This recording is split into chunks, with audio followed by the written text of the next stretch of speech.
Muy buenos días, muy buenas tardes y muy buenas noches para todos los amigos y hermanos. Desde su rincón de la apologética católica les saluda su hermano en Cristo, Franz Hidalgo, deseándole que la paz del Señor permanezca en cada uno de ustedes, en sus hogares y en sus proyectos.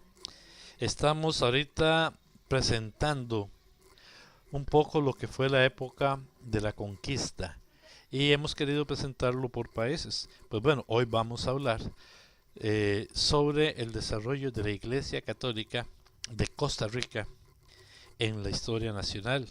Vamos a utilizar, entre otras cosas, algunos libros históricos y el libro que se llama de igual manera La Iglesia Católica de Costa Rica en la Historia Nacional, Desafíos y Respuestas, del presbítero Miguel Picado, y que es una compilación desde la propia conquista hasta la época actual del desarrollo que ha tenido la Iglesia Católica.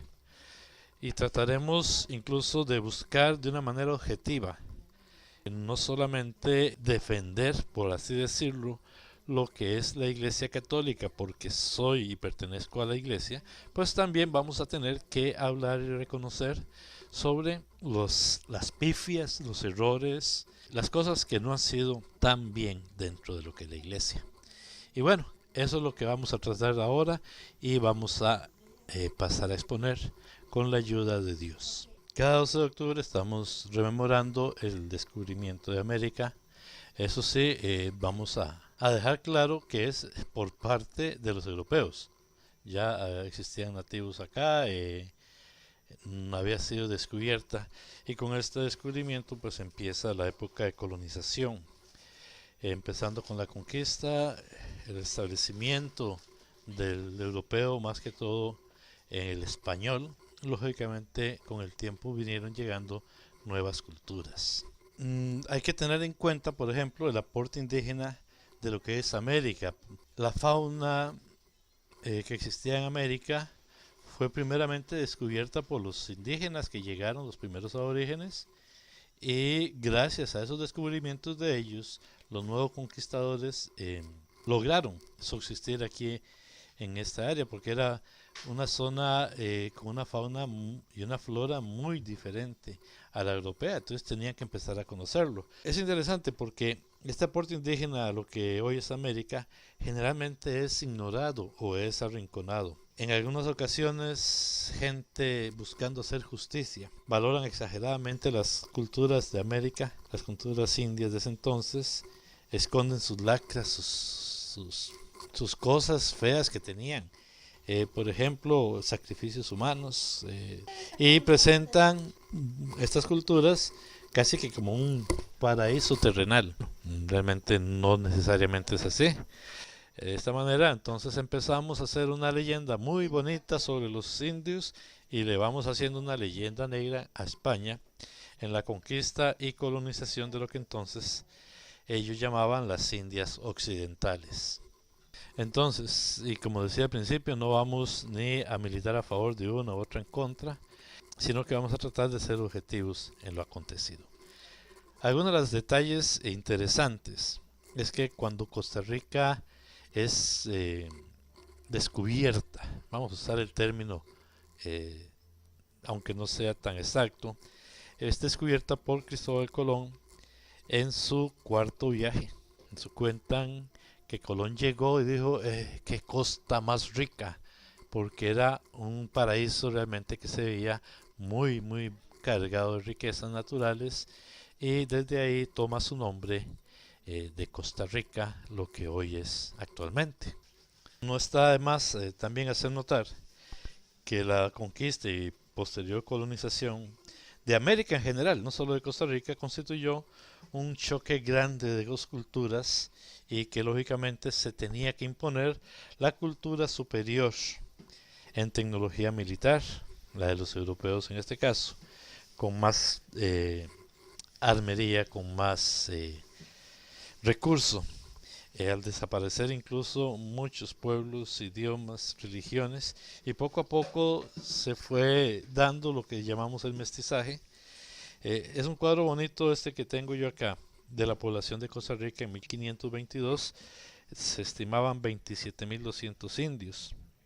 Y ahí va creciendo la población de españoles en 47 años después, en el 1569, 103 españoles, pero ya tristemente 17.166 indios, 30 negros y empieza a darse el dato curioso, 170 mulatos. Va creciendo, va cambiando esta estadística conforme pasa el tiempo y ya para 1801 ya habría 4.942 españoles. El indio propiamente disminuye, recuerda que habíamos dicho 27.200 a 8.281. Se mantiene una población de negros de 30. Sin embargo, es interesante porque en algún momento esta población llegó a subir más y otra vez fue bajando. Y ya el mestizo va apareciendo con 30.413 y 8.925 mulatos. De 1522, de 27.200 habitantes, pasa en 1801 a 52.591. Cuando gana una cultura, también gana la religión o el dios de esa cultura. Esto es algo, podemos decir que el cristianismo entra a América Latina de la mano de los vencedores. Y actualmente pues ya con el tiempo esto varía. Esto ocurrió en el pasado, pero viven en nuestro presente, van a intervenir en la definición de lo que somos como pueblo y como personas. En otras regiones y en otros tiempos el cristianismo no se propagó como resultado de una conquista militar. El Imperio Romano fue evangelizado propiamente. Recordemos que el emperador Constantino en su tiempo cedió con el famoso Edicto de Milán y posteriormente viene la evangelización por la prédica de los discípulos de Cristo. Y así fue creciendo el cristianismo. Un poco de que se impuso, que masacraron, pero no fue así del todo. Hay algunos datos curiosos. Decía que Costa Rica fue descubierta en 1502, perdón. Posteriormente, a nivel de la región, ya España había cambiado algunas regulaciones.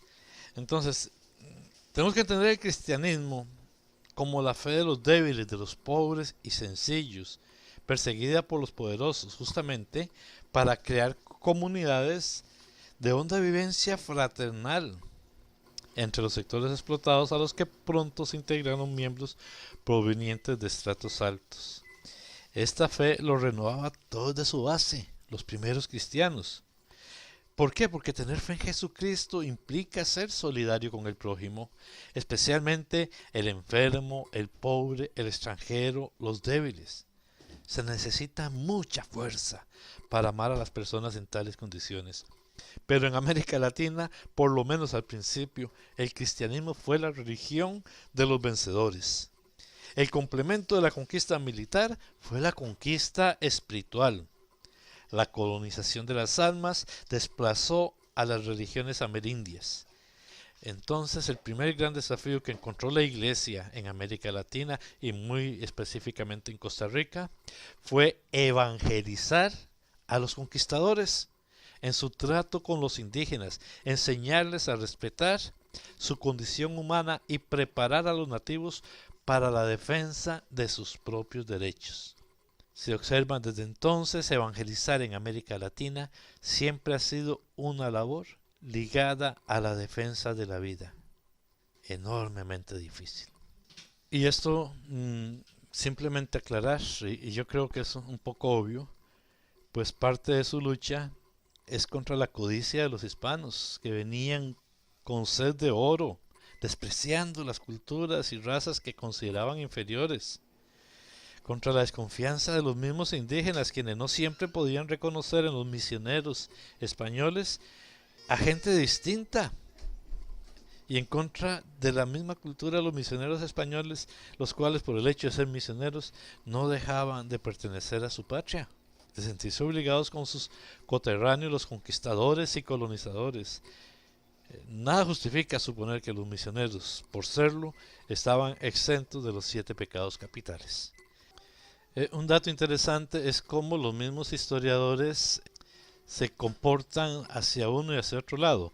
Por un lado, algunos hablando de que Costa Rica tuvo la bendición de que llegaran algunos conquistadores más compasivos comparados con otros de otras tierras, pero como vimos en el cuadro que hablé anteriormente, la disminución de tanto indígena pues no muestra como que sea una razón.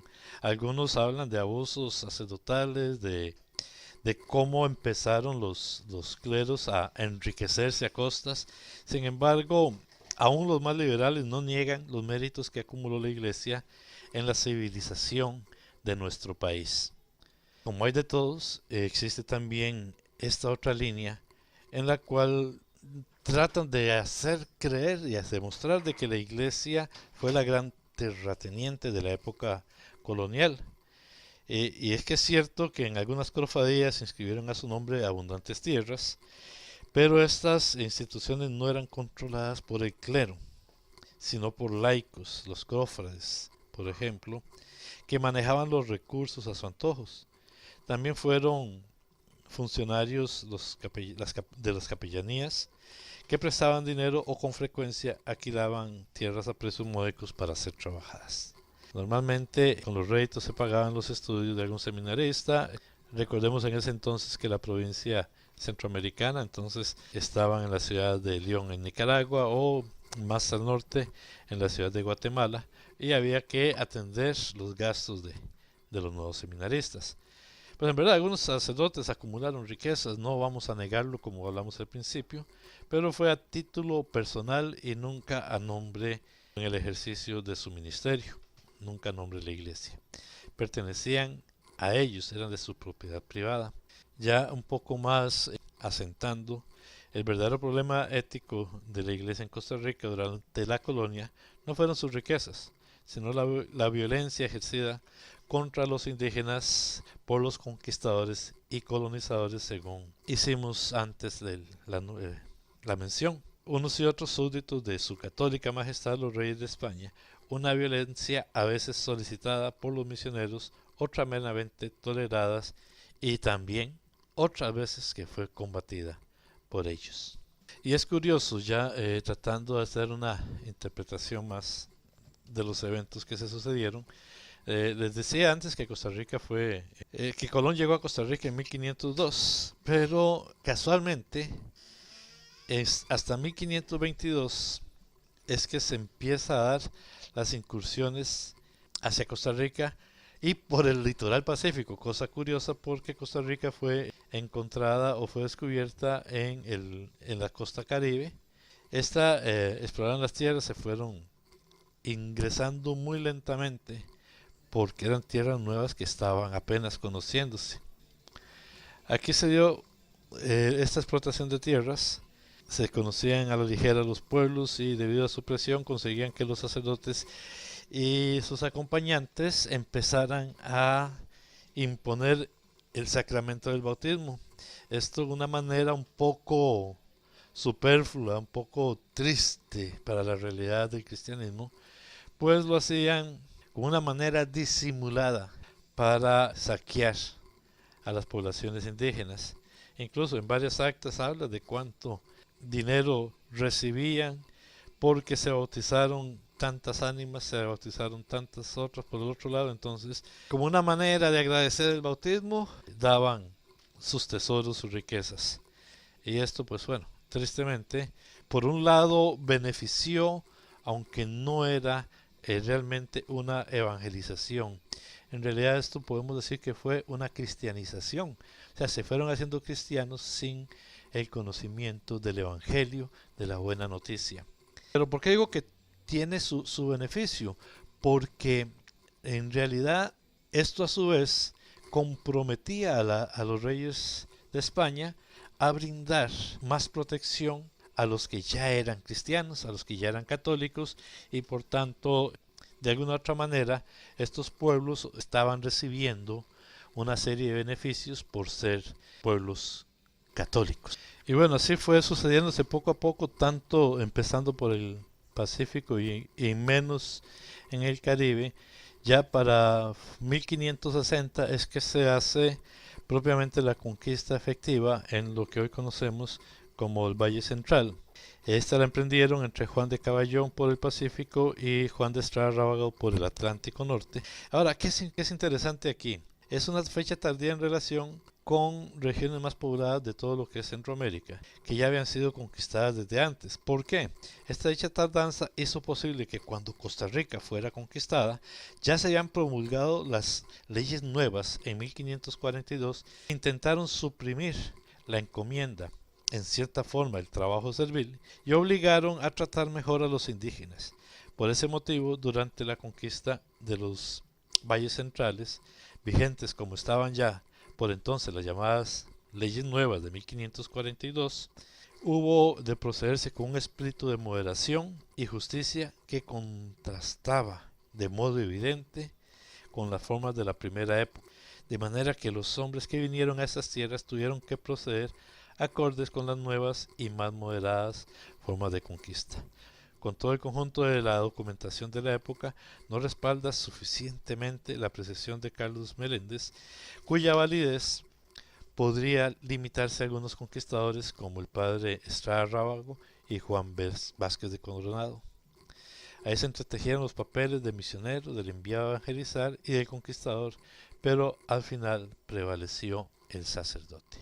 Es interesante, y así se fue dando la conquista. Después viene el periodo de la colonia, donde ya cabe recordar algunas características propias de este periodo, pues el catolicismo era la única religión permitida por la ley.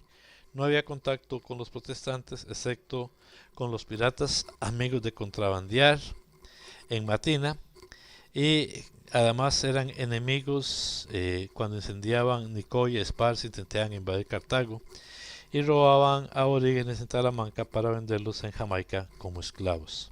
Las religiones de los indígenas se consideraban idolatrías, maquinaciones demoníacas, todo digno de ser expulsadas. Dato interesante, Costa Rica no tenía obispo, no tenía seminario ni convento de monjitas. La mayoría de las doctrinas eran regentadas por los frailes de la Orden de San Francisco de Asís, los famosos y benditos franciscanos. Las pocas parroquias bajo la responsabilidad de sacerdotes del clero diocesano dependían del gobernador eclesiástico de Cartago, casi siempre el cura de esta ciudad. El clero era el sector más instruido y no superaba a los 100 miembros. Continuando con lo que es la época de la colonia, existen algunos lineamientos dados por el Papa, donde el cual le otorga a los reyes de España, mediante el regio patronato, son concesiones que venían incluso de los papas Alejandro VI y Julio II a favor de los reyes de España, que los autorizaba a tomar decisiones de orden eclesiástico, como elegir diócesis, nombrar obispos, recoger los diezmos. La Santa Sede, el Papa y su corte en Roma, renunciaba de hecho a dirigir la Iglesia en América. A cambio de tales cesiones, la Iglesia recibía protección económica y legal de España. Pues todo esto también hace que el clero se transformara en una dependencia administrativa de la corona española, y lógicamente pues esto iba a ir en perjuicio del mensaje liberador del Evangelio. Todo esto, imagínense, tantos siglos que han pasado, marca un estilo de relaciones que aún en nuestros días Costa Rica mantiene como único país, en el artículo 75 de su constitución, que la religión católica es la religión del Estado, sin que ello impida el libre culto para los demás. Interesante. La vida política, social y económica en esta época incluía muchas cosas. Por ejemplo, los sacerdotes desempeñaban funciones que hoy se reservan para los jueces. La administración judicial formaba parte de la audiencia, que tenía su sede en la ciudad de Guatemala. Recordemos que en ese entonces no existía una separación entre los poderes judicial, legislativo y ejecutivo, y mucho menos con la claridad que hoy lo estamos viendo. Pues todo esto iba siendo una especie de administración del país un poco complicada para la historia de hoy. Tenemos que aprender a identificar todo eso.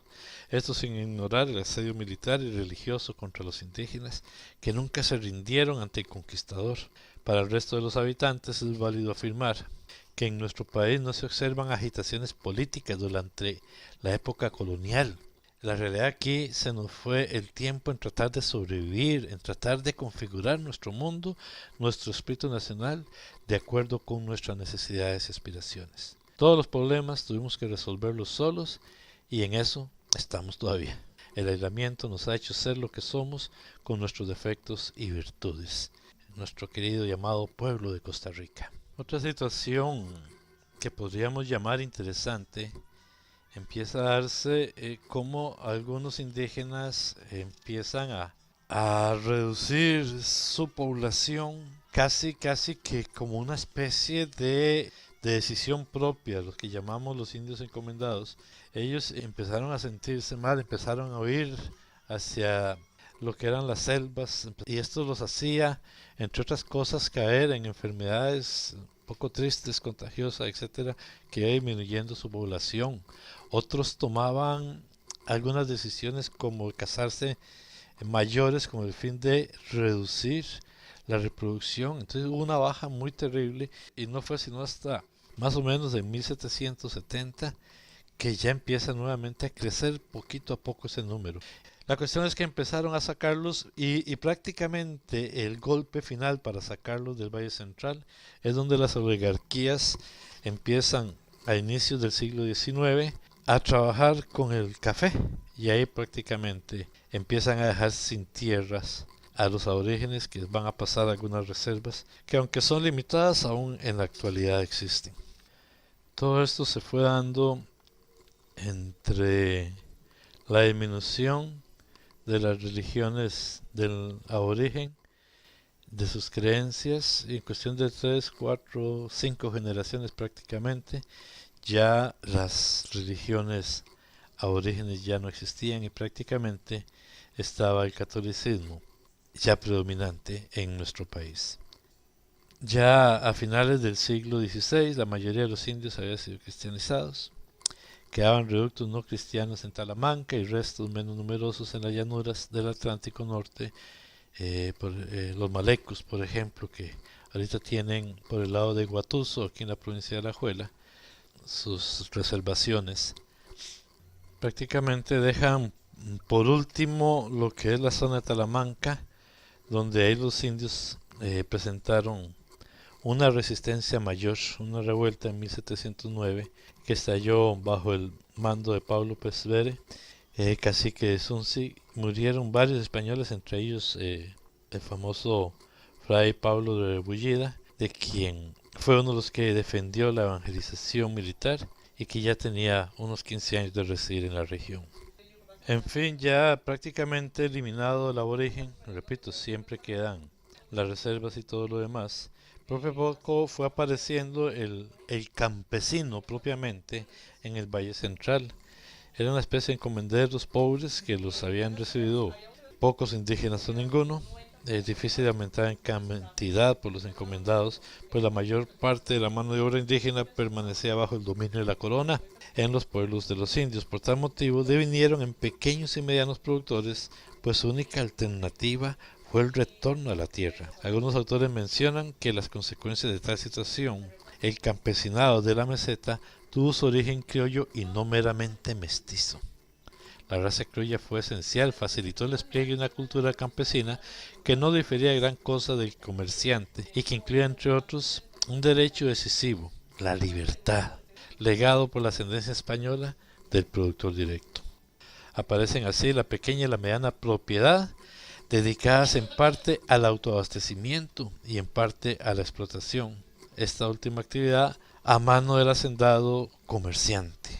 La hacienda colindaba con la propiedad del campesino, quien no era un propietario, sino una persona con iniciativa empresarial. El labriego fue libre de colonizar el suelo virgen y mejorar el instrumental agrícola, vincularse al mercado y adquirir mercadería extranjera, decidir qué cultivar y aparejar la ganadería a la artesanía, construir trapiches, edificar galeras y crecer en la provincia y heredarle un futuro a su estirpe. y soñar y ejecutar el sueño que lo embargaba. A ellos no les preocupó entonces de en adelante ser personas que podían enfermarse, que no tenían dinero, que no sabían leer, que tenían pocos dientes y una pata en el suelo, o sea, descalzos. Todo esto no importaba porque ellos eran libres y esa era la gran ilusión. Compartían con sus parientes lejanos y más afortunados iguales características culturales, religiosas y raciales. Desde luego, el hacendado comerciante los superaba en poder económico. Sin embargo, en el fondo ambos se sabían iguales y se trataban respetuosamente de don. Así, de esta manera, poco a poco se fueron creando las primeras ciudades, la famosa Villanueva, que más adelante se convertiría en la capital de San José. Bueno, en ese entonces en la ciudad de San José. Después Villahermosa y otras adicionales que ya fueron recibiendo ayudas directamente de la Iglesia Católica. Y hasta 1738 es que se construye la ermita que se dedicara a San José, al patriarca San José, aunque los vecinos continuaron renuentes a vecindarse alegando falta de agua. El pretexto acabó cuando el presbítero Juan de Pomar y Burgos condujo una paja de agua del río Torres, por lo que hoy es el centro de nuestra ciudad capital. No por eso los vecinos acataron la disposición de residir en la incipiente ciudad, pero el alcalde de Cartago, Tomás López del Corral, ordenó a quienes vivían desperdigados por el valle agruparse definitivamente bajo la campana de la iglesia de San José. Casualmente ahí es donde empieza a mostrarse la idiosincrasia del pueblo costarricense, porque igual que la Villanueva va apareciendo Alajuela y van tomando una idiosincrasia que hoy nos identifica. No así en ese entonces la mentalidad cartaginesa, era un poco más de corte aristocrático y obediente. Con el tiempo, no sé si tendremos chance de llegarle, la capital pasaría de Cartago hacia San José. Todo esto, pues la iglesia siempre estuvo presente, siempre los pueblos se empezaron a desarrollar a través de la iglesia. Estaba la iglesia, frente a la iglesia la plaza y alrededor comercio y casas. Es bonito, es interesante esta historia de Costa Rica. Y bueno, ¿cómo funcionaba la religión? Es curioso, el culto se practicaba más en los hogares que en los templos, por lo general no en espacios dedicados a la oración, sino en los corredores. Solo en ciertas casas de postín existían oratorios privados que ocasionalmente se usaban para los rezos, en los que participaban vecinos invitados. Todo esto porque, claro, trasladarse de las fincas a los centros para asistir al templo era bien difícil. A veces ni siquiera se disponía de ropa presentable y habría que ver cómo estaba el clima, ¿verdad? Todo acontecimiento familiar entonces se celebraba en las casas en un ambiente muy festivo. Se invitaba a los vecinos para los rosarios, que eran presididos por rezadores, sean hombres o mujeres, que sabían de memoria las oraciones y tenían buen galillo para cantar. Los funerales de los adultos, las velas del angelito, los bautizos, los matrimonios, la bendición de la casa, la celebración del santo, que muchas veces coincidía con el cumpleaños, pues era una costumbre bautizar al recién nacido con el nombre proporcionado por el santoral. Como caso curioso, mi nombre es Franz Agustín y yo nací el 28 de agosto, el día de San Agustín, o sea que todavía hace poquitos años todavía se mantenían esas costumbres. Toda la ocasión para celebrar con rezos, música, baile, comilonas y algunos traguitos. Si se descartan los moralismos cegatos, el buen observador comprende que si en esas fiestas se aprendía apenas lo rudimentario de las creencias, por las vías de las oraciones, lógico, se creaba también una emotiva experiencia religiosa capaz de orientar la vida, pues integraba a la persona con la propia familia, con otros familiares y con el vecindario. Para la inmensa mayoría de la población, vivir era atravesar este valle de lágrimas salpicado de goces pasajeros e ilusorios. Los sufrimientos se entendían como pruebas enviadas por Dios. El catolicismo, con su acento de Nuestra Señora de la Soledad, Nuestra Señora de los Dolores y Nuestra Señora de los Desamparados, crucifijos sangrantes y santos tristes, interpretaba bien el sentir general de que esta vida es un viacrucis, un estrecho camino al cielo, única meta que daba sentido a la existencia. Es interesante todo esto que hemos hablado, sin embargo, ya el tema se me está haciendo bien largo. Vamos a ver si en otra oportunidad podemos ampliar. Hasta aquí lo que es la época de la conquista y la colonización. La iglesia siempre estuvo presente, para bien o para mal. Sí quiero aclarar y quiero enfatizar en que la iglesia como tal siempre buscó la defensa del aborigen. Fueron personas que a nombre de la iglesia se abusaron y quisieron saquear y saquearon y lastimaron y asesinaron y removieron.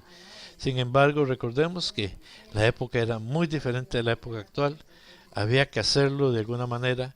Nunca se va a justificar el daño, nunca se va a justificar el pecado, pero sí tenemos claro que la iglesia siempre ha estado presente en, en la evangelización de los pueblos y sobre todo en la evangelización de Costa Rica, con sus brincos y saltos. Si nos da tiempo para una próxima exposición, podemos darnos cuenta cómo la iglesia fue siempre la que se levantó desde el mismo proceso de la independencia hasta la época actual. Es más, no fue sino hasta hace pocos años en que hablaba antes del artículo 75 de la Constitución que la Iglesia Católica es la religión oficial del Estado de Costa Rica. Sin embargo, esto es a partir de 1949 que se da. Antes de eso ya hubieron luchas sociales en que la iglesia se hizo presente. Monseñor Tiel, Monseñor Sanabria, que es uno de los grandes luchadores de las conquistas sociales del país, son los grandes representantes de esa iglesia que empezó a luchar por los pobres.